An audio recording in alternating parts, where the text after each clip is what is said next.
issue of hijab. Is that a very big issue or a big concern for you also when you live in Iran? मुझे ये नहीं लगा कि मैं महिला हूँ तो मुझे महिला होने के नाते मैं थोड़ा इनसिक्योर फील कर रही हूँ। लेकिन ये वो जगह बन गई है जहाँ पर आकर उनके लिए जो अपना गम है वो जाहिर करने के लिए लोग यहाँ पर रोज आते हैं। ईरान कितना चैलेंजिंग था या बहुत इजी था?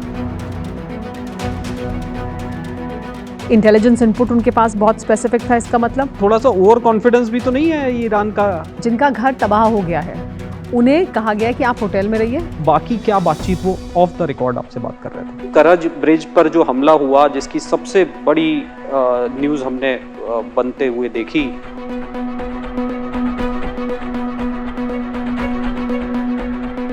तबाही के क्या निशान ईरान में देखे आपने?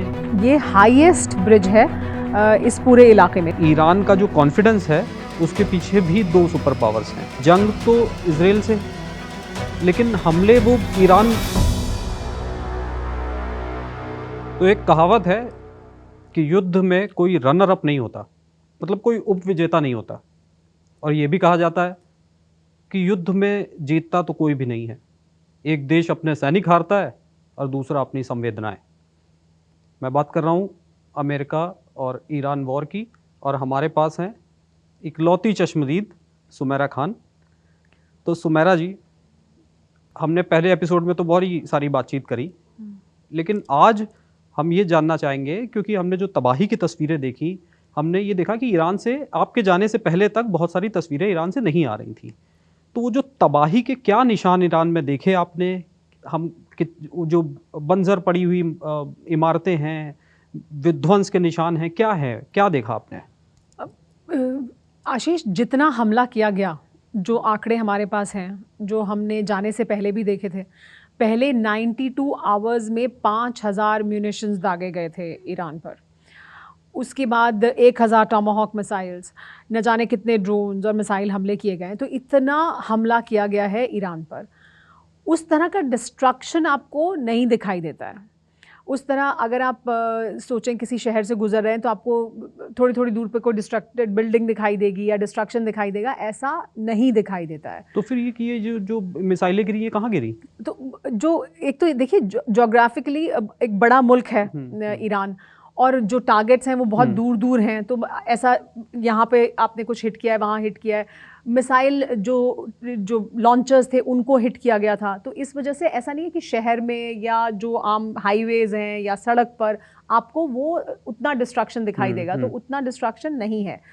तेहरान में ऐसा है कि कुछ जगहें हैं जिनको बहुत स्पेसिफिकली उन्होंने टारगेट किया। जैसे जब हम गए तो वो हमने देखा 2 यूनिवर्सिटीज़ को टारगेट किया था। इल्म सनद एक यूनिवर्सिटी है, साइंस एंड टेक्नोलॉजी यूनिवर्सिटी, एक और है शरीफ यूनिवर्सिटी, शरीफ इंटरनेशनल यूनिवर्सिटी है। तो ये बड़ा यूनिवर्सिटी कैंपस है, लेकिन अगर आप जाएंगे तो जब आप मेन गेट से एंटर होंगे तो आपको नहीं ऐसा लगेगा कि इस यूनिवर्सिटी के अंदर या इस पूरे बड़े कैंपस के अंदर कोई बड़ा डिस्ट्रक्शन हुआ होगा। लेकिन जब आप जाएंगे, क्योंकि बहुत बड़े बड़े कैंपसेस हैं, तो एक बिल्डिंग डिस्ट्रक्टेड है, यानी इतना स्पेसिफिक एक बिल्डिंग को टारगेट किया, मतलब out of all the buildings, इतना बड़ा कैंपस, उसमें से एक इमारत को आके टारगेट किया इल्म सनद यूनिवर्सिटी में। ऐसे ही हम गए शरीफ यूनिवर्सिटी, तो शरीफ यूनिवर्सिटी इतनी बड़े कैंपस है, उस बड़े कैंपस में से एक इमारत को टारगेट किया गया। उसके बराबर में ही मस्जिद है, उसके सामने हॉस्टल है, तो उन सबको कोई नुकसान नहीं हुआ है। लेकिन इसके आसपास जाहिर सी बात है जो इमारतें हैं उनको नुकसान हुआ है। तो एक तो बहुत स्पेसिफिक टारगेट्स थे, मतलब अमेरिका ने, इजराइल ने जो हमले किए, वो इंटेलिजेंस इनपुट उनके पास बहुत स्पेसिफिक था, इसका मतलब, और बहुत टारगेटेड अटैक्स थे। तो वो आपको स्प्रेड आउट डिस्ट्रक्शन नहीं दिखाई देता है कि रैंडमली हर जगह डिस्ट्रक्शन है, वो नहीं दिखता है। एक बात तो ये है। इस वजह से जो इल्म सनद में जो डिस्ट्रक्शन था, वो जो इमारत है वो बताया गया हमें कि सैटेलाइट रिसर्च सेंटर है। वहाँ पर वो सैटेलाइट्स को लेके काम कर रहे हैं लगातार, और वो ईरान की क्योंकि टेक्नोलॉजिकल तौर पर वो मदद करेगा, तो इस वजह से वो एक अहम टारगेट था। जब हम शरीफ यूनिवर्सिटी गए तो पता लगा वो AI डेटा सेंटर था। तो AI पर रिसर्च भी वहाँ हो रही थी, और वहाँ सर्वर्स थे, AI डेटा सेंटर था। तो जाहिर सी बात है वो ईरान की सेना को भी मदद करता होगा, या वहाँ पर ऐसा इनपुट होगा अमेरिका के पास कि वो ज़रूरी है उसको डिस्ट्रैक्ट करना, तो उसको उन्होंने टारगेट किया। तो इस तरह की जो जगहें हैं उनको टारगेट किया गया है। लेकिन इसके अलावा एक और जो अहम बात मुझे दिखाई दी वो ये कि आपको हर वक्त हर जगह डिस्ट्रक्शन तो नहीं दिखता है, लेकिन जहाँ जहाँ पर भी हुआ है डिस्ट्रक्शन, ये आप सिर्फ तेहरान की बात बता रही हैं या तेहरान के आसपास के बाकी शहरों में भी ये ऐसा? तो दो ऐसा? जगह हम खुद गए इन दो यूनिवर्सिटीज़ में, लेकिन ईरान ने एक बहुत लंबी लिस्ट जारी की थी जिसमें उन्होंने स्कूल, कॉलेजेस और यूनिवर्सिटीज़ और हॉस्पिटल्स की एक लिस्ट जारी की थी, बताया था कि ये सब टारगेट किया है। जहाँ हमने वो तस्वीरें देखी बच्चियों की, जहाँ वो तो अलग था कि वो एक स्कूल था जिसको मीनाब में जो जहाँ पर 168 बच्चे मारे गए थे, वो तो ईरान ने एक बड़ा, जाहिर सी बात है, इशू भी बनाया और वो है भी, वो वर्ल्ड वाइड उसकी बड़ी आलोचना हुई। वो दुनिया में एक बड़ा मुद्दा है भी, वो अमेरिका के लिए मुश्किल भी है उसका जवाब देना, और इस वजह से उसे हमेशा ब्रश असाइड कर देते हैं, ट्रंप उस पर जवाब नहीं देते, तो वो एक बड़ा इशू है ही, और उसको एक बड़ा इशू ईरान ने बनाया भी है और जायज़ भी है, बिल्कुल, बनाना जायज़ भी है जिस तरह का हमला हुआ था। लेकिन ईरान ने उसके अलावा भी एक बहुत लंबी लिस्ट दी थी जिसमें बताया था कि कौन कौन से यूनिवर्सिटी, कॉलेज और स्कूल्स को और हॉस्पिटल्स को निशाना बनाया गया है और उन पर टारगेट किया गया है। लेकिन जब हमने देखा है जो दो जगह हम गए, तो उससे ये समझ आया कि ये जो दोनों यूनिवर्सिटीज़ हैं, इसमें दोनों जगह पर जब हमला हुआ है तो बहुत स्पेसिफिक हमला है और एक अहम एसेट को टेक आउट किया है। मतलब अमेरिका ने एक अहम एसेट को, उनको पता था वो क्या करने वाले हैं, वो क्या कर रहे हैं, और इसलिए उन्होंने वहाँ पर हमला किया उन दोनों यूनिवर्सिटीज़ में जो हमने देखा। इसके अलावा एक और बहुत इंटरेस्टिंग जो बात है वो ये है कि जब हम वहाँ थे तो तेहरान में और उसके आसपास के भी शहर में हमने जो सिविलियन बिल्डिंग्स हैं हमें वो भी दिखाई गई कि भाई देखिए सिविलियन इमारतों पर भी हमला हुआ है। तो कुछ सिविलियन जो बिल्डिंग्स हैं वो हमने देखी भी, और रेजिडेंशियल बिल्डिंग्स थी या सिविलियन बिल्डिंग्स थी जिन पर हमला हुआ था। तो ईरान में ने लेकिन क्या किया है कि वो तमाम लोग जो इन घरों में रहते थे उन सबको होटल में, अच्छा, मतलब जो लोग अपार्टमेंट्स में थे और वहाँ खतरा है उनको होटल्स में शिफ्ट किया गया। जो जिनका घर तबाह हो गया है जी, उन्हें कहा गया कि आप होटल में रहिए या अपार्टमेंट्स में रहिए। उन्हें अलॉट किए गए हैं होटल और अपार्टमेंट्स, और एक होटल है लाले होटल, हम वहाँ गए भी थे। 600 फैमिली हैं जो वहाँ उस होटल में रह रही हैं। तो इस तरह की और तमाम जगहें हैं जहाँ पर जो आम लोग हैं जिन्होंने अपना घर खोया है वो वहाँ रह रहे हैं, और अब उनका घर और उनकी जो बिल्डिंग है वो सरकार बना के देगी। तो वो तमाम लोग, कोई भी सिविलियन जिसने अपना घर खोया है उसको उन्होंने होटल या अपार्टमेंट में शिफ्ट किया है और ये वादा किया है कि हम इसको बनाएंगे और हम आपको बनाकर देंगे, और वो काम शुरू हो गया है। लेकिन सच तो ये है कि देखिए सरकार मकान बना करके दे सकती है, घर तो खो ही गया। बिल्कुल। लेकिन मैं एक चीज़ और ये समझना चाह रहा हूँ, पहले तो मुझे ये बताइए कि अगर ये कहा जाए कि सबसे ज़्यादा डिस्ट्रक्शन ईरान के जिस शहर में हुआ है वो शहर कौन सा है? नहीं देखिए, हमले तो बहुत सारी जगहों पर किए गए। नतांज में हमले किए गए जो जहाँ पे न्यूक्लियर फैसिलिटीज़ के बारे में चर्चा है, वहाँ इस्फहान में बहुत हमले किए गए हैं। तो हमले तो बहुत से शहरों में, करज में बहुत हमले किए गए हैं। हाँ, करज पे हम आएंगे अलग से बातचीत। तो वहाँ बहुत हमले किए गए हैं, तेहरान में भी हमले हुए हैं।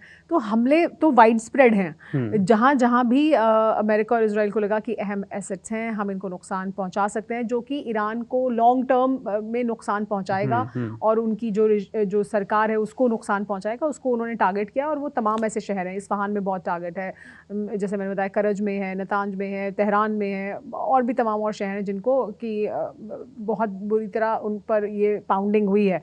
क्योंकि इतना तो देखिए आंकड़े हैं सामने कि कितना ज़्यादा अमेरिका ने और इजराइल ने मिसाइल दागे हैं। नहीं तो ये एक तो ये दर्शकों को ये पहले तो ये समझाइए कि ये करज ब्रिज पर जो हमला हुआ, जिसकी सबसे बड़ी न्यूज़ हमने बनते हुए देखी, पहले तो वो उसकी इम्पोर्टेंस क्या है और क्या देखा? आप तो करज ब्रिज हो करके आई हैं, वहाँ आपने क्या देखा, क्या समझा, और अब उसका क्या हो रहा है? करज ब्रिज तो देखिए क्या है कि टेक्नोलॉजिकली उनके लिए एक बड़ी उपलब्धि है ईरान के लिए। ये हाईएस्ट ब्रिज है इस पूरे इलाके में, गल्फ के इलाके में जो ब्रिज बनाया जा रहा है करज में, तो वो हाईएस्ट ब्रिज है जिसे वो बना रहे थे, जिसको कि नुकसान हुआ। उस वक्त तक ब्रिज बन गया था और उस पर ट्रैफिक शुरू हो गया था, आना जाना, ट्रैफिक चल रहा था, लेकिन उसका इनॉग्रेशन नहीं हुआ था। उसके नीचे करज नहर बहती है और उसके ऊपर ये ब्रिज बना है, हाईएस्ट इन द गल्फ। और ईरान के बारे में अगर एक फैक्ट आप जानें तो वो ये कि जब हम वहाँ गए, हम बात कर रहे थे, तो मुझे उसके बारे में भी जानकारी हासिल हुई कि हाईएस्ट नंबर ऑफ इंजीनियर्स अगर कहीं पर बनते हैं और पढ़ते हैं तो वो ईरान में हैं। तो और खैर आर्किटेक्चर में तो उनका हमेशा से बोलबाला रहा। इस पर मैं एक और बहुत इंटरेस्टिंग आपको बात बताऊंगी, उनकी जो बिल्डिंग्स हैं, इमारतें, मैं याद रखूंगा उसको, लेकिन पहले आप ये बात लेकिन पहले ये बात करते हैं। तो करज में क्या है कि ये एक अहम उपलब्धि है ईरान के लिए। ईरान में क्या है कि पहले से भी एक हाईवे मौजूद है, मतलब तेहरान से अगर आप नॉर्थ की तरफ जाएंगे, उत्तर की तरफ जाएंगे, कैस्पियन सी की तरफ, तो ये रास्ता करज की तरफ जाता है। करज एक सैटेलाइट सिटी है, जैसे हम समझते हैं गुड़गांव या नोएडा दिल्ली के लिए, और वहाँ पे बड़ी कंपनीज हैं, बिजनेस हाउसेज हैं, फैक्ट्रीज हैं बहुत, तो वो इकोनॉमिकली इम्पोर्टेंट है। तो वहाँ लोग भी बहुत तादाद में रहते हैं, या आना जाना बहुत होता है, तेहरान से लोग आते जाते हैं बहुत है। अच्छा, अगर तेहरान से लोगों को बाहर जाना है, नॉर्थ की तरफ जाना है, कैस्पियन की तरफ जाना है, तो फिर वो उस हाईवे का इस्तेमाल करते हैं। तो वो हाईवे पर ट्रैफिक बहुत ज़्यादा हो जाता है, चोक हो जाता है। इस वजह से ज़रूरत महसूस की गई कि एक और रास्ता बनाया जाए। तो ये रास्ता बन रहा था जो कि करज ब्रिज से होके जा रहा था, और ये एक शॉर्टकट और एक और रास्ता टू गो टुवर्ड्स नॉर्थ जाने के लिए। जब हम इसके बारे में बात कर रहे थे तो एक और इंटरेस्टिंग जानकारी पता लगी कि ईरान में बहुत कल्चर है कि वीकेंड पे बाहर चले जाते हैं ना, कि आप, और उनका वीकेंड पहले दर्शकों को बता दीजिए कि उनका वीकेंड सैटरडे संडे नहीं होता, थर्सडे फ्राइडे। तो वेडनेसडे शाम में निकल जाते हैं। वो नॉर्थ का मतलब कैस्पियन है, वहाँ पे विलाज हैं, होटल्स हैं, कैफेज हैं, इस तरह की जगह हैं। तो आप फैमिलीज के साथ निकल जाते हैं लोग ना। तो वेडनेसडे शाम में जाते हैं, और थर्सडे फ्राइडे इवनिंग में या तो वापस आते हैं, या सैटरडे मॉर्निंग में वापस आते हैं। तो क्योंकि बड़ी तादाद में लोग निकल रहे होते हैं वेडनेसडे को, और फ्राइडे को वापस आ रहे होते हैं इवनिंग में या सैटरडे मॉर्निंग, तो ट्रैफिक बहुत ज़्यादा है। तो ये एक और रूट था जो कि उसको ईज ऑफ करने के लिए था। उस वक्त भी जब हमला किया गया, उस पर गाड़ियां थी, नीचे करज ब्रिज के नीचे भी लोग थे, क्योंकि वहाँ कोई फेस्टिवल था उस वक्त, और वो लोग वहाँ पे आए हुए थे उसको सेलिब्रेट करने के लिए। तो वो लोग भी मारे गए, वो मलबा गिरा भी। हमने पूरा ब्रिज देखा किस तरह का नुकसान हुआ है। क्या देखा आपने पर जब आप, क्या है अब उसकी निशानियां क्या बची हैं, क्या डिस्ट्रक्शन हुआ वहाँ पे, क्या आपने देखा वहाँ पे? टूटा हुआ जो हिस्सा है ऊपर ब्रिज का वो दिखाई देता है, जहाँ से वो नीचे पूरा जो नीचे गिरा आकर मलबा, और पूरा जहाँ जहाँ नुकसान हुआ वो साफ तौर पर दिखाई देता है। लेकिन अब उन्होंने उसको रिकंस्ट्रक्ट करना शुरू कर दिया है। तो उन्होंने काफ़ी हद तक शुरू हो चुका है, मतलब काफ़ी तेज़ी से काम कर रहे हैं। हम जो चीफ इंजीनियर वहाँ पे थे, हमारी उनसे भी मुलाकात हुई, तो हमने उनसे पूछा, तो उन्होंने कहा कि कितना वक्त लगेगा आपको इसको वापस बनाने के लिए, और आपको क्या इसके लिए किसी की मदद की ज़रूरत भी होगी, आपको कोई एक्सटर्नल हेल्प भी चाहिए होगी। और जो इसकी जो आप वो कहते हैं इंटेग्रिटी बनी हुई है कि नहीं, मतलब आपको पूरी इमारत, पूरा ब्रिज तो नहीं तोड़ना पड़ेगा, उसकी जो स्ट्रक्चरल इंटेग्रिटी है वो है या नहीं है। तो जो हमें जानकारी दी उसके मुताबिक उन्होंने बताया कि इसकी स्ट्रक्चरल इंटेग्रिटी है, क्योंकि वो आजकल जिस तरह से ब्रिजेस बनाए जाते हैं ना, कि आप स्लैब्स जोड़ते हैं, तो वो नुकसान हुआ है, लेकिन ब्लॉक्स में बनता है, तो वो स्ट्रक्चरल इंटेग्रिटी बनी हुई है, तो इसलिए वो ज़्यादा नुकसान उस तरह का उनको नहीं है। लेकिन उन्होंने कहा हम तेज़ी से बना रहे हैं, हम आपको ये नहीं बताएंगे कि हम कितने वक्त में से बना लेंगे। और जब हम वहाँ गए तो हमें इस बात का भी एहसास हुआ कि वो एक प्रोटेक्टेड जगह है, मतलब वहाँ पर मौजूदगी थी उसको प्रोटेक्ट करने के लिए, कि अब इस ब्रिज पे दोबारा हमला ना हो, इसके लिए वहाँ पर उसका इंतज़ाम भी उन्होंने किया हुआ है।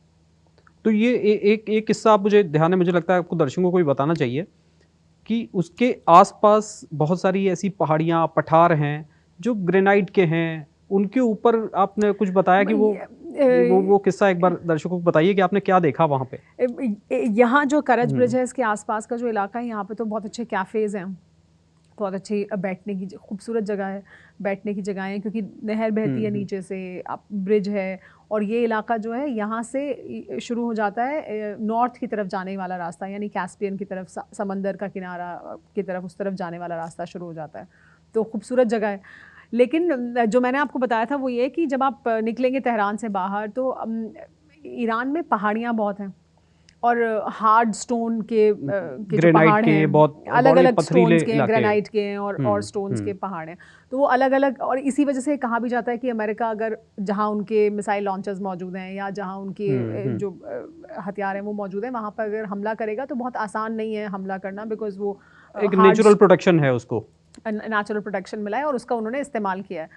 तो जब हम जा रहे थे तो जगह जगह ना पहाड़ी पे लिखा होता है या लब्बैक या हुसैन ना, ये क्या मतलब? बड़ा बड़ा लिखा होता है ना पहाड़ी पे, तो you can see it from far, दूर से अच्छा दिखता है। अच्छा, तो मतलब अगर कोई एयर स्ट्राइक करने आए हाँ। तो उसको दिख रहा है, तो ये एक तरीके से क्या चिढ़ाने के लिए बिल्कुल इजराइल को, या हमें तो यही बताया गया, क्योंकि मैंने पूछा कि भाई ये इतना बड़ा बड़ा उस पे हर पहाड़ी पे ऐसे लिखा हुआ है तो क्या है, तो कहना है कि वो ये आ जाएं अगर ना, वो अब वो हमें ये बता रहे थे कि देखिए अगर आ जाएं इजराइल वाले या बाकी लोग आ जाएं अमेरिका वाले, तो ये उनके लिए है कि देखो यहीं पे आओ यहीं मारो। ओहो। तो अब वो वहाँ मार के कुछ होगा तो है नहीं, क्योंकि पत्थर हैं, पथरीले हैं एकदम पहाड़। तो उन्होंने कहा कि और जो हमें ये बता रहे थे हमारे साथ मौजूद थे ड्राइवर, उनका ये कहना था कि हमारा जो रिजॉल्व है वो भी इन पहाड़ों जैसा ही है, कि जो हमारा ईरानियों का जो रिजॉल्व है, हमने तो इन पहाड़ियों को काट के अपने लिए रास्ते बनाए हैं। तो हमें ये जो इन पर हमने जो लिखा है वो इसीलिए लिखा है कि अब आइए आप मारिए इन पे और मार के देख लीजिए कि आपको क्या मिलेगा। तो वो एक तरह का थोड़ा सा ओवर कॉन्फिडेंस भी तो नहीं है ईरान का? ये देखिए, ये आशीष आपको लगातार आपको उनके पूरे स्टांस में देखने को मिलेगा ना, जैसे वो लेगो वीडियोस बना रहे हैं, जैसे वो ट्रम्प को कहते हैं कि आप मुंबई आके देखिए, वो जैसे ट्रम्प को का मखौल उड़ाते हैं, मजाक उड़ाते हैं, तो वो जिस तरह से और वो एक पूरा नैरेटिव सोशल मीडिया पे एआई वीडियोस, तो उसका वो हिस्सा, तो ये सब चिढ़ाने के लिए, तो मुझे लगता है कि मतलब सिर्फ वीडियो से ही नहीं चिढ़ा रहे हैं वो ऐसे भी पहाड़ियों पे लिख दिया है, पहाड़ियों पे लिख करके, ये दिस इज वेरी इंटरेस्टिंग कि यहाँ के मारो। अच्छा, आप सुमेरा, आपने बहुत सारे ऑफिशियल से वहाँ बातचीत हुई आपकी, आपने एक बहुत बड़ा इंटरव्यू भी किया उनके विदेश मंत्रालय के प्रवक्ता का, इस्माइल बगई। क्या बातचीत हो रही थी ऑफ द रिकॉर्ड? हमने कैमरे पे तो सुना उन्होंने क्या बोला, सबने सुना। क्या वो उनको उनसे बातचीत करने के बाद आपको क्या लगा, कितने कॉन्फिडेंट हैं वो, बाकी क्या बातचीत वो ऑफ द रिकॉर्ड आपसे बात कर रहे थे? देखिए, जो उनसे बातचीत हुई उससे जो एक सेंस मिलता है, उनसे ही नहीं बाकी भी और तमाम लोगों से जिनसे बातचीत हुई, उससे एक सेंस मिलता है कि ईरान कॉन्फिडेंट है। ईरान को ये लगता है, ईरान में जो एस्टैब्लिशमेंट है उसको ये लगता है कि उन्होंने ये जो ऑनस्लॉट था, ये जो हमला था उसके ऊपर, ये जो लगातार अमेरिका और इजराइल की तरफ से जो उनके ऊपर हमले किए गए, उसको उन्होंने झेल लिया है। मतलब वो उससे वो गुजर चुके हैं। अब वो क्योंकि उससे गुजर चुके हैं तो उनका कहना है कि अब हमें इसका जो फ़ायदा है वो हमें लेना है, मतलब क्योंकि हमने ये झेला है और हमने उसका जवाब भी दिया है, हमने जवाब में नुकसान भी पहुंचाया है। तो उनके मुताबिक वो एक बहुत एडवांटेजियस पोजीशन पे हैं, उनको एडवांटेज है, उनके पास कार्ड्स हैं और वो उसका इस्तेमाल करेंगे। हॉर्मूज़ पे भी जैसे उनका कंट्रोल हो गया है तो वो उसको भी उनको लगता है कि ये हमारे लिए बहुत अहम कार्ड है। या जिस तरह से हमने पूरा ये झेल लिया और हम खड़े रहे, हमारे यहाँ टूट नहीं हुई, जैसे बार बार वो एक बात कोट करते हैं कि देखिए इतना कुछ हुआ और हमारे यहाँ एक भी इस्तीफा नहीं हुआ। मतलब लोगों को मारा जा रहा था और ये डर था कि जो भी सरकार का हिस्सा है उनको मार दिया जाएगा, और जिस तरह से लोगों को ख़त्म किया जा रहा है, तो हमारे यहाँ कोई भागा नहीं, किसी ने इस्तीफा नहीं दिया। तो वो ये कैसे कोट करते हैं, वो कंपैरिजन करते हैं अमेरिका के साथ, कि आप अमेरिका को देखिए वहाँ पे कितने इस्तीफे हुए, वहाँ बिल्कुल उल्टा हुआ इसका। तो वो उनका नैरेटिव, जाहिर सी बात है वो नैरेटिव ऐसे ही पेश करेंगे, ईरान ऐसे ही पेश करेगा, लेकिन वो इसको ऐसे पेश करते हैं कि देखिए हमारे यहाँ से तो कोई नहीं भागा, हमारे यहाँ से तो किसी ने इस्तीफा नहीं दिया, उनके यहाँ से लोग भागे, इस्तीफा दिया, हमें फ़ायदा है, हमने झेला है और हम मजबूत खड़े रहे हैं, मतलब हम वी केप्ट स्टैंडिंग है। लेकिन ये तो सिंगल साइड ऑफ स्टोरी हो गई ना। हाँ, लेकिन अब यूएस तो ये बोलता है कि भाई ये आईआरजीसी और सरकार के बीच में बहुत सारे डिफरेंसेस है, बहुत सारे कॉन्फ्लिक्ट हैं। ये सवाल मैंने पूछा उनसे, ये सवाल हमने उनसे पूछा कि ये कहा जाता है कि देयर इज अ कॉन्फ्लिक्ट और अलग अलग ओपिनियन है, और क्या इस वजह से भी आपको किसी फाइनल नतीजे तक पहुंचने में दिक्कत आ रही है? क्या इस वजह से आप किसी सीज फायर को लेके, डील को लेके कोई फैसला नहीं ले पा रहे, एक तरीके से क्या इस वजह से नहीं ले पा रहे हैं क्योंकि आपका अलग अलग फैक्शंस हैं? तो इस पर जो जवाब है उनका वो ये है कि देखिए हमारे यहाँ अलग अलग सोच हो सकती है, अलग अलग नज़रिया हो सकता है और है, अलग अलग रुख हैं लोगों के, यानी मॉडरेट्स भी हैं हमारे यहाँ, हार्डलाइनर्स भी हैं, लेकिन इतने डेमोक्रेटिक तो नहीं है वो भी। नहीं, देखिए डेमोक्रेटिक तो नहीं है, लेकिन एक आपको ये महसूस नहीं हुआ कि एक आम सहमति ईरान के अंदर भी नहीं दिख रही है, या ऐसा है? नहीं, ये देखिए आशीष, क्या हुआ है कि आप ये ज़रूर कह सकते हैं कि डेमोक्रेटिक हमारे तरह से नहीं है, मतलब हम अगर अपनी डेमोक्रेसी से कंपेयर करें, लेकिन उनके यहाँ एक सबका अपना अपना एक इन्फ्लुएंस है और वो ओवरराइडिंग है ऑन ईच अदर। तो मतलब वो एक बैलेंस ऑफ पावर है, एक के पास सारी ताकत है और दूसरे के पास नहीं है, या एक फैक्शन बहुत स्ट्रॉन्ग है और दूसरा नहीं है, ये नहीं है। तो वो आप डेमोक्रेसी को कैसे डिफाइन करते हैं, फिर उसका वो फिर एक बहुत अलग इशू हो जाता है। तो मतलब ऐसा नहीं है कि अगर बासिज फोर्स है या IRGC है या सरकार है तो किसी एक की चलेगी और दूसरे की नहीं चलेगी। तो एक बैलेंस ऑफ पावर है उनके यहाँ, और अब इस वक्त भी वो दिखाई देता है या दिखाई दे रहा है। तो ये एक हकीकत है उनके यहाँ। लेकिन साथ ही कुछ एक जैसे छोटे छोटे इंस्टेंसेस हैं जिससे समझ में आता है कि दरअसल हो क्या रहा है। वहाँ का एक अखबार है जो कंजर्वेटिव है। क्या नाम हुआ बताया आपने? एक अखबार है जो कंजर्वेटिव अखबार है। उस अखबार में ये छपा, जिसके बारे में चर्चा हुई, हम वहाँ थे तो एक स्कॉलर थे, उन्होंने हमें बताया कि देखिए यहाँ पर जो कंजर्वेटिव अखबार हैं, जिसमें हम कभी ये सोच नहीं सकते थे कि कभी ऐसी बात छपेगी, उसमें बात, क्योंकि हो क्या रहा है अभी जब सीज फायर हुआ तो ईरान के अंदर ऐसा नहीं है कि एक ही आवाज़ है। ईरान के अंदर भी अलग अलग जो लोग हैं वो अपनी बात कह रहे हैं कि नहीं देखिए आपने सीज फायर के लिए आप मान गए, ये तो जी आपने रिलेंट कर दिया अमेरिका के सामने, हमें तो और स्ट्रॉन्ग स्टैंड रखना चाहिए था, हमें तो और लड़ना चाहिए था क्योंकि हम झेल रहे थे। तो अलग ये वाले पक्ष भी हैं जो ये कह रहे हैं। तो जो कंजर्वेटिव पेपर है उसमें, क्योंकि कंजर्वेटिव्स का स्टैंड तो हमेशा से ये रहा है कि हमें युद्ध लड़ना चाहिए और हमें मजबूती से लड़ना चाहिए, हमें जवाब देना चाहिए, हमें मुंह तोड़ जवाब देना चाहिए और हम और ज़बरदस्त जवाब देंगे।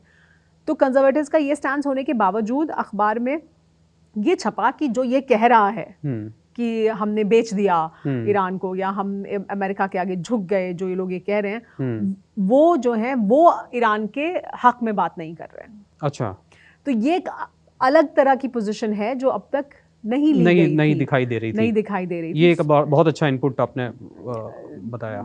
ये तो है, उनमें डिफरेंसेस हैं, अलग अलग ओपिनियंस भी हैं, अलग अलग रुख भी हैं, लेकिन इस वक्त उनको लगता है कि जो उन्होंने तरीका अपनाया वो सही था और जहाँ पर रुका वो भी ज़रूरी था ईरान के लिए। एक और भी बड़ा जो एक थ्योरी आती रहती है, ऑल्दो वो दोनों लोग खुल के सामने नहीं आए हैं, लेकिन ये भी कहा जाता है कि ईरान का जो कॉन्फिडेंस है उसके पीछे भी दो सुपर पावर्स हैं, रशिया और चाइना।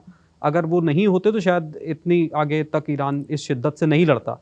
तो ये भी आपकी बहुत सारे ऑफिशियल से आप मुलाकात करके आई हैं, बातचीत करके, ये इसका भी आपने किसी से सवाल पूछा? नहीं, देखिए डायरेक्टली तो नहीं कहते हैं कि हमें कोई समर्थन मिल रहा है, जाहिर सी बात है कहेंगे नहीं कि चाइना और रशिया से हमें कोई समर्थन मिल रहा है, लेकिन उनका ये कहना है कि हमारे पक्ष को सुन रहे हैं वो, और वो ये समझते हैं कि हमारे ऊपर अटैक हुआ है।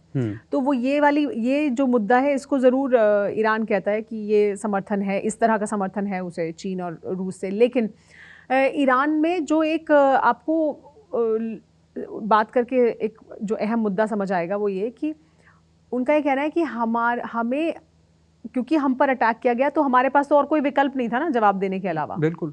तो हमें तो जवाब देना था और हम जवाब दे रहे हैं। हमने जिस तरह से जवाब दिया है वो शायद उम्मीद नहीं कर रहा था अमेरिका, क्योंकि उनका ये कहना है, मतलब ये अमेरिका का इस पर अलग पक्ष हो सकता है, लेकिन ईरान का ये कहना है कि हम तैयार थे और हम सालों से तैयार थे। हम पर जब हमला हुआ तब हमने जवाब दिया। हालांकि एक सेक्शन ये भी है जो कहता है कि बहुत पहले ऐसा जवाब देना चाहिए था तो ये युद्ध नहीं होता, लेकिन अब जब हम पर हमला हुआ हमने जवाब दिया। और ऐसा है दुनिया में कि रशिया या चाइना या इस तरह के देश हैं जो हमारे पक्ष को सुन रहे हैं, ये उनका कहना। तो ये रशिया चाइना तो चलिए एक अलग थ्योरी है ही। एक इसका वहाँ के ऑफिशियल्स का क्या कहना है इन सारे इश्यूज पर कि देखिए जंग तो इजराइल से, लेकिन हमले वो ईरान के सारे ज़्यादातर अरब देशों के अपने पड़ोसियों पे हैं। अब मान लीजिए कि ये जंग खत्म हो जाती है तो जो इनके सारे पड़ोसी हैं वो क्या ईरान को उस शिद्दत से अपना पाएंगे अब, क्योंकि वो एक गांठ तो बन गई है। देखिए क्या है कि बहुत कॉम्प्लिकेटेड है, मगर जो हम पहले भी इसके बारे में बात कर रहे थे कि आप देखिए कितनी बार बात किससे हुई है। अभी लगातार रिपोर्ट्स आ रही हैं कि सऊदी अरब के साथ उनका कॉन्वर्सेशन लगातार हो रहा है, बात हो रही है लगातार, लगभग 5-6 बार उनकी फ़ोन पर बात हुई है। यूएई के साथ एक बार बात हुई है, बहरीन के साथ नहीं हुई है, कतर के साथ हुई है। तो देखिए वो भी डिफरेंशिएट कर रहे हैं कि हमें सऊदी अरब के साथ अपना जो कम्युनिकेशन है उसे खोल कर रखना है, ओपन रखना है, कोई कन्फ्यूजन ना हो, हमारे बीच में कोई जो डिस्प्यूट है वो पैदा ना हो जाए, हमें इसे दूर करना है, तो वो उसको रिजॉल्व कर रहे हैं। अभी एक आर्टिकल छपा जो सऊदी अरब के इंटेलिजेंस के हेड थे तुर्की, उन्होंने एक आर्टिकल में लिखा ये बात कि देखिए, और वो क्या कहते हैं, देखिए किस तरह के शब्द का इस्तेमाल करते हैं। वो ईरान को कहते हैं difficult neighbour. Difficult neighbour, neighbour भी कहते हैं और कहते हैं डिफ़िकल्ट है। तो वो दुश्मन नहीं कह रहे हैं उसको, वो कह रहे हैं मुश्किल है, उसने हम पर हमला किया है, लेकिन देखिए हम भी जवाब दे सकते थे पर हमने एस्केलेट नहीं किया है। लेकिन वो वो साथ ही में वो इज़राइल को ये कह रहे हैं, और ये अहम व्यक्ति हैं क्योंकि ये इंटेलिजेंस के हेड थे सऊदी अरब में, और वो ये कहते हैं कि देखिए इज़राइल ने पूरी कोशिश की कि हमारे बीच में युद्ध हो जाए, मतलब हमारे और ईरान के बीच में हो जाए, और हमने वो अगर वो नहीं हुआ है तो ये हमारे लिए, गल्फ कंट्रीज़ के लिए बेहतर है। तो सऊदी अरब ने उनका पक्ष ये है कि सऊदी अरब ने बेहतर फैसला लिया, हम जा सकते थे उस तरफ लेकिन हम उधर नहीं गए, हमने अपने आप को बचाया, जो कि इज़राइल चाहता था। तो इज़राइल और अमेरिका ये चाह रहे थे लेकिन हम वहाँ नहीं गए, हम उस युद्ध में नहीं गए। हमने ईरान को जब जितना जवाब देना था उतना जवाब तो ज़रूर दिया, लेकिन उससे ज़्यादा नहीं। तो ये मुश्किल पड़ोसी है हमारा, लेकिन आखिरकार पड़ोसी है जिसके साथ अब देखिए इसकी दो सिनेरियो हो सकते हैं। मान लीजिए कि ये युद्ध खत्म होता है तो या तो ईरान अपने बाकी पड़ोसियों से अलग थलग हो जाएगा, और या फिर ईरान अब सबसे सुप्रीम कमांडर है सारे इस्लामिक स्टेट्स में। ये भी है, और हमें जिस तरह की अभी स्थिति दिखाई देती है गल्फ में, मुझे लगता है वो पूरी तरह से बदल जाएगी, ये तो ज़रूर होगा। आप देखिए एक तरह का ये सऊदी अरब, आप ईरान यूएई के साथ अलग तरह का व्यवहार कर रहा है, और वो कह रहा है कि देखिए ये तो उस कैंप में है, ये तो सीधे ही इज़राइल और अमेरिका के कैंप में है, लेकिन वो सऊदी अरब और कतर को वहाँ नहीं रख रहा। जबकि ऐसा नहीं है कि वहाँ नहीं है, अमेरिका के बेसिस नहीं है, अमेरिका का सपोर्ट नहीं है, तो वो कह रहा है कि नहीं, सऊदी अरब और कतर को तो वो उस कैटेगरी में नहीं रख रहा है, लेकिन यूएई को उस कैटेगरी में रख रहा है। साथ ही पाकिस्तान और सऊदी अरब करीब हैं, पाकिस्तान, तुर्की और सऊदी अरब लगातार कोशिश कर रहे हैं। तो ये अब किस तरह से पैन आउट होगा, ये हालात किस तरह से बदलेंगे, ये ज़रूर कहा जा सकता है कि जो सिचुएशन अभी है, ये हालात ऐसे बिल्कुल नहीं रहेंगे, ये बदल जाएंगे। ईरान अपने आप को सबके सामने बेहतर तरीके से पेश कर रहा है, लेकिन वो उसे कितना बड़ा चैलेंज समझते हैं और उससे कैसे निपटेंगे वो एक अलग बात है। लेकिन ईरान लगातार कम्युनिकेट भी कर रहा है, कोशिश कर रहा है। अब्बास अराक्ची गए भी हैं, ईरान ने भी लगातार कम्युनिकेशन किया है और बात की है, तो अपना पक्ष वो लगातार इन देशों को लेकिन आप देखिए कई सारी जगहों पे बहुत एडमेंट भी है। अब जैसे अब ये ऑफिशियल्स का या वहाँ की जनता का इस मुद्दे पे क्या कहना है, ये आप ज़्यादा बेहतर बताएंगी कि ये हॉर्मूज़ को लेकर के जो लड़ाई है, ख़ास तौर पे कि हॉर्मूज़ एक नेचुरल गिफ्ट है ईरान के लिए, तो अगर वो वहाँ पे टोल ले रहे हैं तो जिब्राल्टर स्टेट में, ये स्टेट ऑफ मलक्का में भी बाकी लोग भी अगर ऐसे ही टोल लेने लग गए और ऐसे ही पैसा लेने लग गए, तब तो ये सिस्टम ही ध्वस्त हो जाएगा। तो ये आपको नहीं लगता है कि ये आपकी कोई बातचीत हुई है इन वहाँ पे लोगों से, ऑफिशियल से, जो कि इस पे इतना एडमेंट क्यों है? जो थिंक टैंक है उनके, जो बाकी लोग हैं जिनसे हमारी मुलाकात हुई, हर किसी से हॉर्मूज़ के बारे में बात हुई, क्योंकि देखिए वही है सबसे बड़ी स्टोरी, सबसे बड़ी खबर, और ईरान के लिए सबसे बड़ा कार्ड इस वक्त हॉर्मूज़ है। तो हॉर्मूज़ में ईरान ने, और अब तो अपना जो एरिया है वो भी, ऑपरेशनल एरिया भी अब डिफाइन कर दिया और बड़ा कर दिया है कि अब तो वो 500 किलोमीटर का ऑपरेशनल एरिया होगा, उसे उसने डिफाइन भी कर दिया कि साउथ से नॉर्थ तक ये इलाका होगा जी, ये हमारा हॉर्मूज़ का इलाका है, यहाँ से जो भी जाएगा वो हमारे हमको टोल लेके जाएगा, हमारे रहम-करम पे। जबकि जब हमने पूछा कि आप टोल वसूलेंगे, तो उनका कहना है कि आप टोल मत कहिए इसे, don't call it toll, don't use the word toll, आप टोल शब्द नहीं इस्तेमाल करें। तो ऐसा नहीं है हम टोल ले रहे हैं, हम तो वहाँ पर फैसिलिटेट करेंगे ना, लोगों को जाएंगे। तो ये पहले क्यों नहीं कर रहे थे? ये तो खैर उनका कहने का तरीका है, बट असल मुद्दा ये है कि ये उनके हाथ लग गया एक मुद्दा, ये वजह बन गई कि हॉर्मूज़ पर उन्होंने ब्लॉकेड कर लिया, और इसके ज़रिए एक बड़ा निगोशिएशन का एक मुद्दा उनके हाथ में है, जिसके ज़रिए वो निगोशिएट कर सकते हैं। तो इसलिए वो उसे इतनी आसानी से तो नहीं जाने देंगे, क्योंकि उनके लिए ये एक बड़ा निगोशिएटिंग पॉइंट है। साथ ही अगर ये कंट्रोल जो अभी तक लगता है, जो अभी तक दिखाई दे रहा है, रिजॉल्व ईरान का ये लगता है कि वो इस पे से अपना कंप्लीट कंट्रोल नहीं हटने देंगे, वो अपना कंट्रोल इस पर रखेंगे। बिल्कुल, ये तो साफ है, दिख रहा है कि वो उससे पीछे हटने को तैयार नहीं है। लेकिन मेरा सवाल ये था कि अगर जिब्राल्टर स्टेट पे या स्ट्रेट ऑफ मलक्का पे भी अगर बाकी देश भी ऐसा ही अपना हक जमाने लग गए और इसके स्टेक होल्डर आए कि भाई यहाँ से निकलना है तो हमको पैसा दो, तब तो ये पूरा सिस्टम कोलैप्स हो जाएगा। असल में तो वो तो अपने बहुत सारा लॉजिक देते हैं कि देखिए ये तो इतना संकरा इलाका है और ये तो हमारा नेविगेशन वाटर है जिसमें से आप गुजर रहे हैं। मतलब वो इतना कम है ना कि भाई उनका नेविगेशन जहाँ ख़त्म होता है, उनका जो एरिया है वहीं से ओमान का शुरू होता है, तो there is no space in between. तो उनका कहना है कि आप तो हमारे ही पानी में गुजर रहे हैं, मतलब हमारे नेविगेशन एरिया में से गुजर रहे हैं, जिसको कि हम अभी तक कुछ नहीं कह रहे थे। लेकिन अगर आपने हम पर हमला किया और ये सब कुछ हुआ तो हमने अब इसको बंद कर दिया, ये हम कर सकते थे, ये हमने कर लिया। अब देखिए क्या है कि ईरान को एम्बोल्डन कर दिया है ना अमेरिका ने, उसको जैसे कहा नहीं जाता कि आप किसी को एक चांटा मारें तो वो पहली बारी की होती है ना कि आपने एक मारा तो आपने मार लिया, अब तो आपने 10 मार लिए, अब उसने बंद कर दिया कि भाई ठीक है ये मैं कर सकता था, ये मैंने कर दिया, अब now let's negotiate on this. So it is a card that they have and they don't want to let it go that easily. अच्छा, मैं उस पर भी आऊँगा, एक बात आपकी रह गई थी मुझे याद है, लेकिन मैं एक चीज़ ये भी जानना चाह रहा हूँ। एक बहुत ही एक आम जनता का भी सवाल रहता है कि ये जो अरब देशों में जो लड़ाई है, ये शिया और सुन्नी का भी कोई फ़र्क वहाँ दिखता है ईरान में?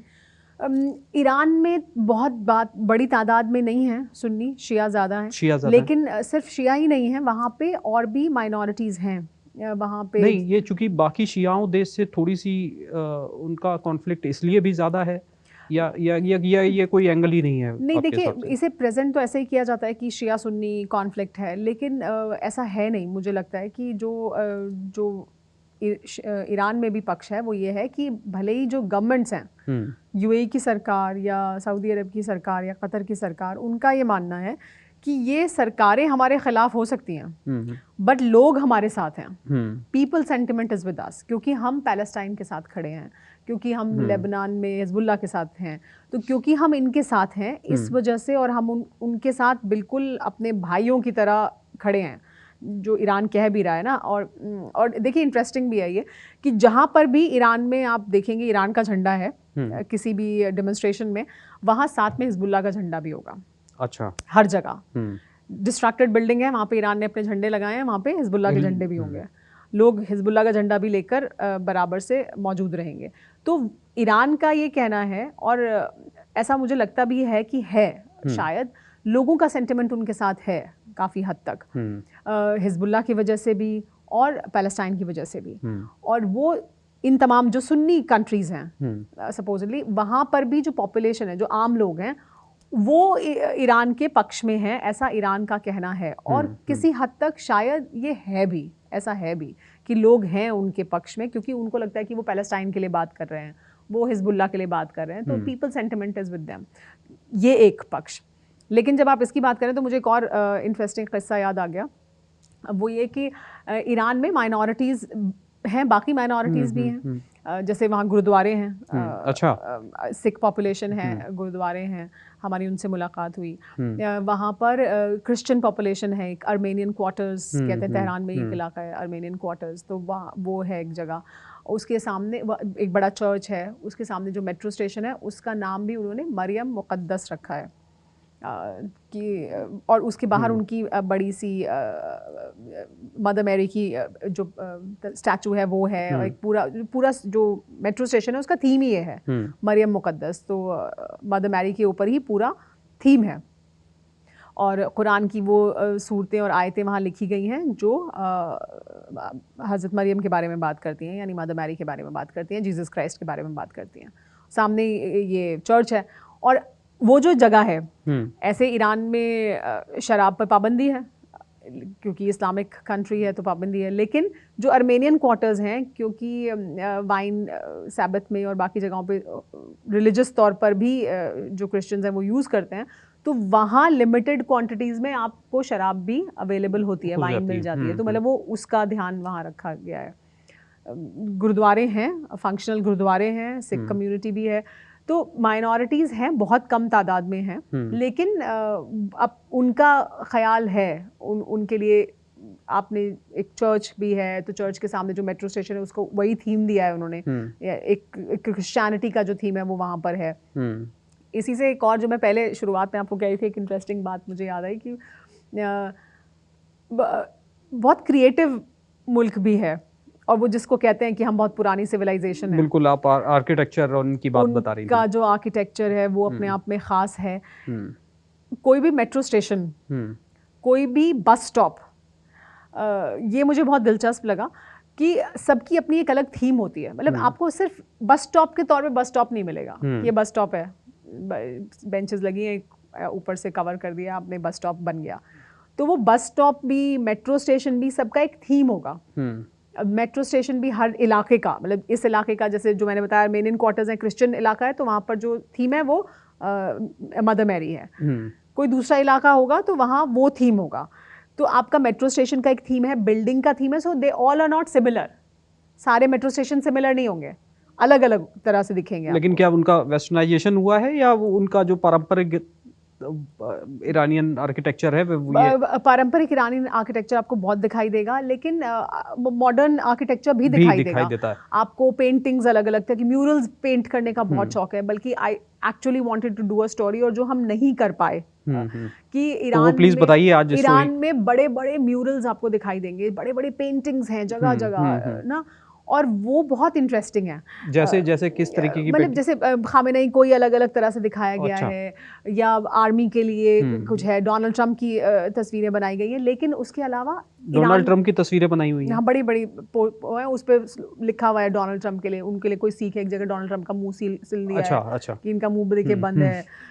कहीं पर एक वो है ना, फिशिंग नेट में पकड़ ली हैं सारी मिसाइल्स, तो फिशिंग नेट उठा के ले जा रहे हैं कि हमने सब इकट्ठा कर लिया। तो एक ह्यूमर भी है, एक सटायर भी है।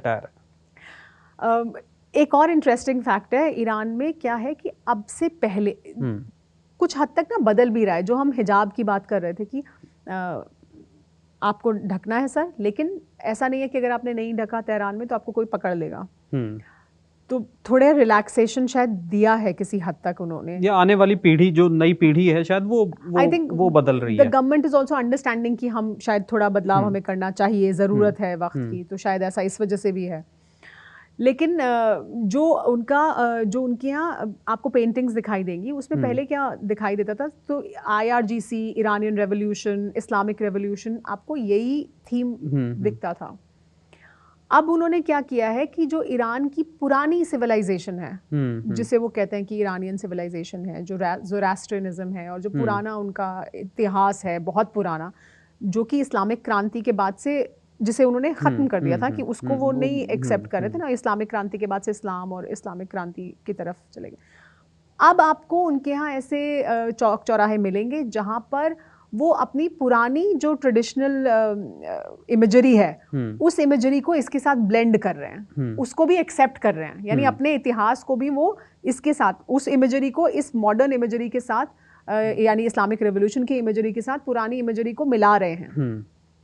उसका एक्सेप्टेंस भी है, जिसको वो पहले निगेट कर रहे थे, कि जिसको मतलब पूरी तरह से ब्रश असाइड कर दिया था। तो ये एक बदलाव है ईरान में जो देखने को मिला। तो एक जाते जाते एक ये भी बताइए लोगों को कि कैसे हैं ईरान के लोग, वहाँ के लोग, उनका एटीट्यूड कितने वेलकमिंग हैं, कितने एडमेंट हैं, ज़िद्दी हैं, क्या हैं, कैसे हैं वो लोग? एक तो मुझे तो खैर उनकी जो ज़बान है वो बहुत मीठी लगती है। तो मैं तो अक्सर, हमारे साथ जो लोग थे उनको कहते थे कि तुम लोग कैसे फारसी में बोलते हैं ना, तो अक्सर ऐसा लगता है कि बहुत ही ना गा के बोल रहे हैं। तो मैं कहा कि बहुत ही इट कम्स लाइक दिस, ऐसे ऐसे साउंड होती है। हिंदी फिल्में लोग देखते हैं, कई हमें ऐसे लोग मिले जो सिर्फ फारसी बोलते हैं और हिंदी नहीं जानते हैं, लेकिन उन्हें हिंदी गाने याद हैं, पसंद है, पूरे गाने याद हैं, और हिंदी फिल्में पसंद हैं, हिंदी गाने याद हैं, ये वो है। लेकिन अदरवाइज भी सॉफ्ट स्पोकन है। आप हिस्ट्री देखिए तो फारसी और संस्कृत बिल्कुल साथ साथ चली हैं, और एक ये फीलिंग ऑफ प्राइड, एक कॉम्प्लेक्स सुपीरियरिटी उनके अंदर रहा है शुरुआत से। इसीलिए यहाँ कहावत भी कही जाती थी कि हाथ कंगन को आरसी का, पढ़े लिखे को फारसी क्या, मतलब जो पढ़ा लिखा आदमी है वो तो फारसी बोल लेगा, वो तो कहावत आज तक भी यहाँ पे हम लोग अभी भी सुनते हैं। और इसीलिए वो हमारा सम्मान भी करते हैं। वो ये कहते हैं कि हम इतनी पुरानी सिविलाइजेशन है, आप भी इतनी ही पुरानी हैं। मतलब हिंदुस्तान भी या भारत है, वो भी कितनी पुरानी सिविलाइजेशन है, तो we are two very old civilisations. So वो that kind of respect also comes in Iran for Indian people, Bharat के लोगों के लिए या भारत के लिए। लेकिन आमतौर पे लोग ना सॉफ्ट स्पोकन हैं, आराम से बात करेंगे, तमीज़ से बात करेंगे, इस तरह के लोग हैं।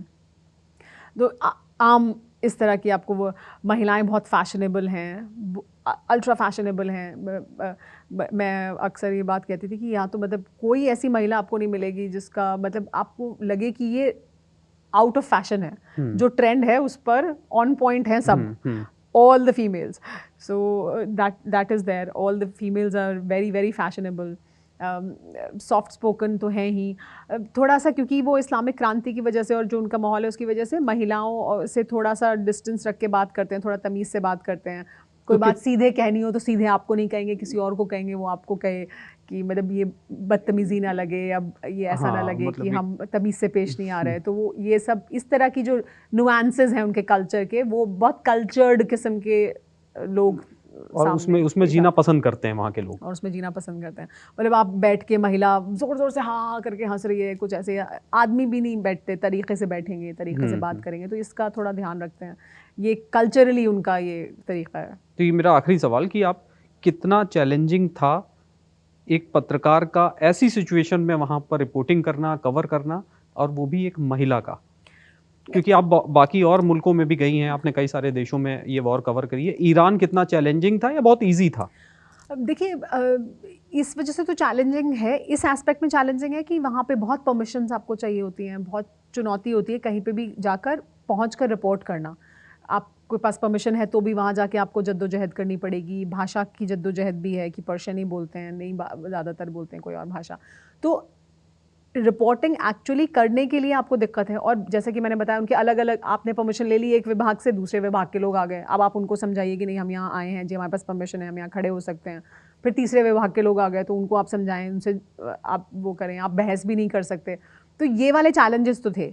लेकिन एज अ फीमेल अगर आप मुझे पूछें कि महिला होने के नाते आपको कभी लगा कि no you are not feeling very safe, क्योंकि बड़ी फीमेल ओरिएंटेड सोसाइटी है वो, जैसा हम लोग पहले भी बात कर रहे थे, तो वो नहीं है आशीष कि मतलब आपको एज अ फीमेल मुझे ये नहीं लगा कि मैं महिला हूँ तो मुझे महिला होने के नाते मैं थोड़ा इनसिक्योर फील कर रही हूँ, या मैं महिला होने के नाते मैं सेफ फील नहीं कर रही हूँ। As a woman I am not feeling safe, that thought did not come. और ये आपको वो वहाँ की सोसाइटी, वहाँ के अधिकारी आपको ये महसूस भी नहीं कराएंगे मेक यू फील दिस कि आप औरत हैं इसलिए आप वहाँ मत जाइए, आप ऐसा मत करिए। ये वाली चीज़ नहीं है। आप किसी सरकारी जगह पे जाएंगे, आपको हेड कवर करना होगा, ये वो कहेंगे, आपको डिसेंट कपड़े पहनने होंगे, वो दे एक्सपेक्ट। मगर आप महिला हैं इस नाते आप अपने आप को सेफ फील ना करें, ये वाली फीलिंग मुझे नहीं हुई वहाँ पर बिल्कुल भी। और ये उनका जो रुख है आपकी तरफ, उसमें भी मुझे ये फील नहीं हुआ कि आपको as a woman you would feel unsafe.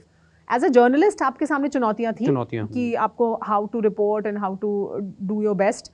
वो चुनौतियां हैं क्योंकि सिस्टम्स हैं अब बहुत ओपन नहीं हैं, जर्नलिस्ट को लेके या मीडिया रिपोर्टिंग को लेके बहुत ओपन नहीं है, बहुत पाबंदियां हैं, तो वो चैलेंजिंग है, लेकिन not as a woman.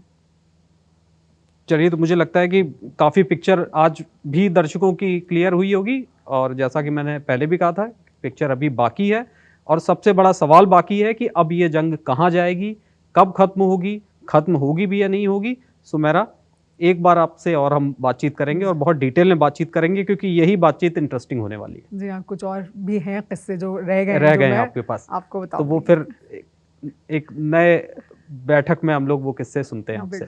Thank you so much. Thank you.